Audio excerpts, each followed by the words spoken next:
warahmatullah. Azaki helikopter de sur de zawat na یہ دنیا کے مشکل ترین ریسکیو آپریشنز میں سے ایک آپریشن ہے۔ زمین اور آسمان کے بیچ زندگی اور موت کی کشمکش میں مبتلا 7 زندگیاں بچانے کے لیے وقفے سے کوششیں جاری ہیں۔ دوپہر سے لے کر رات تک جتنی انسانی عقل، طاقت اور بہادری کام آ سکتی تھی آ چکی ہے، لیکن 6 طلبہ اور ان کا استاد ہزاروں فٹ بلندیوں پر موت کے منہ میں پھنسے ہوئے ہیں۔ ساری قوم کی نظریں اس چیئر لفٹ پر ہیں جس میں 7 زندگیاں اپنی موت آنکھوں سے دیکھ رہی ہیں۔ کہتے ہیں ہمت مرداں مدد خدا۔ پاک فوج کے SSG کمانڈوز نے بہت ہمت کا مظاہرہ کیا ہے، اب خدا کی مدد کا انتظار ہے۔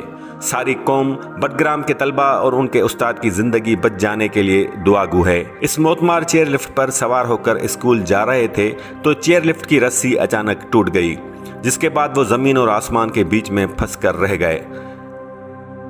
یہ خبر جنگل کی آگ کی طرح میڈیا کے ذریعے جب پوری دنیا میں پھیل گئی تو پاک فوج نے ریسکیو آپریشن کا فیصلہ کیا۔ کمانڈوز طلبہ اور استاد کی زندگیاں بچانے کے لیے ہیلی کاپٹر کے ذریعے وہاں پہنچے۔ کچھ کمانڈوز نے ہیلی کاپٹر کی رسی کے ذریعے چیئر لفٹ تک پہنچ کر بچوں کو نکالنے کی کوشش بھی کی، لیکن ہیلی کاپٹر کی ہوا کے تیز پریشر نے حالات اور خراب کر دیے، جس کے بعد ریسکیو آپریشن روک دیا گیا۔ ایک بار پھر کوشش کی گئی لیکن پھر بھی ناکامی۔ اب فیصلہ کیا گیا ہے کہ ریسکیو آپریشن رات کو بھی جاری رکھا جائے گا۔ 7 زندگیاں آسمان میں لٹک رہی ہیں۔ بچوں کی حالت تشویشناک بتائی جاتی ہے، جنہیں ان کا استاد بڑی جواں مردی کے ساتھ تسلی بھی دے رہا ہے اور اپنی اور بچوں کی زندگیاں بچانے کے لیے کوششیں بھی کر رہا ہے۔ کہا جاتا ہے کہ یہ ملک کا مشکل ترین اور دنیا کے کٹھن ترین ریسکیو آپریشنز میں سے ایک ہے۔